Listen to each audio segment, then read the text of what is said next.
DMX's story isn't ordinary. It's the rise of a warrior forged in fire. Born into chaos, abandoned, abused, and battling inner demons, he was a child of pain long before he was a voice of power. The streets of Yonkers weren't just his home, they were his battleground. While most artists crafted images, DMX bled truth. His voice wasn't just rap, it was a roar, a cry from the depths of a soul that had seen too much, too soon. When he grabbed the mic, it wasn't for fame, it was survival. Every bar, every growl, carried scars, carried prayer, carried rage, and people felt it. They saw their own struggle in his words. DMX didn't pretend, he exposed. At a time when hip-hop was flirting with shine and swagger, he brought back the raw, the pain, the reality. You couldn't ignore him because he didn't ask to be heard, he forced you to listen. This wasn't music for clubs, it was anthems for the broken, and in that brokenness he found power. The world hadn't seen anything like it before. This was just the beginning, the calm before a storm that would change hip-hop forever. When it's dark and hell is hot dropped, it didn't just enter the rap scene, it shattered it. From the opening track, there's no build-up, no warning, just darkness, violence, vulnerability, and a raw spiritual war. DMX wasn't rapping. For hits, he was unloading his soul, confronting demons, challenging God, and exposing the madness of the streets. Every track felt like a confession and a battle cry rolled into one. The production, gritty and haunting, matched his intensity. Swizz Beatz and Dame Grease didn't create beats. They created chaos. Tracks like Intro and Look Through My Eyes pull you into a world that's not just dark, it's haunted. Then songs like Stop Being Greedy flip personalities mid-verse, showing the duality of DMX, the man and the monster. He didn't glamorize street life, he survived it, and it left a mark on every lyric. Even Prayer, a spoken word track, hit harder than most verses in hip-hop at the time. The album's title wasn't a gimmick, it was his truth.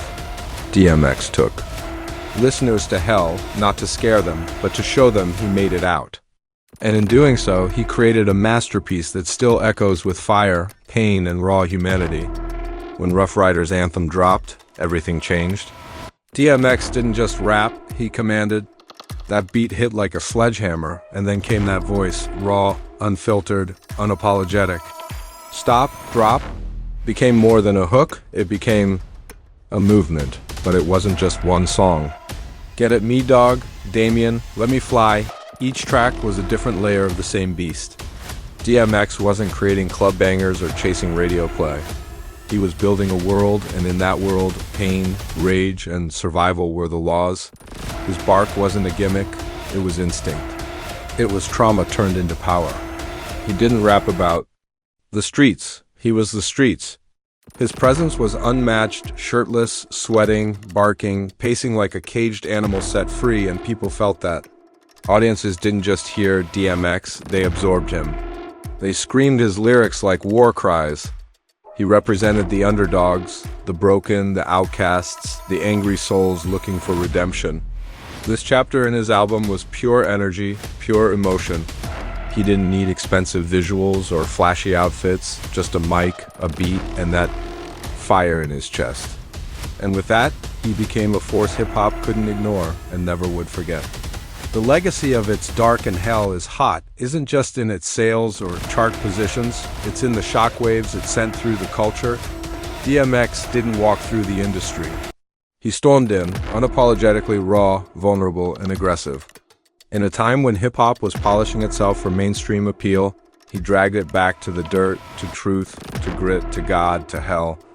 This album gave a voice to the voiceless, to the ones fighting silent wars in their minds and on the streets. It told them they weren't alone. DMX didn't sugarcoat anything. He showed the pain behind the power, the prayer behind the violence. That authenticity changed the standard.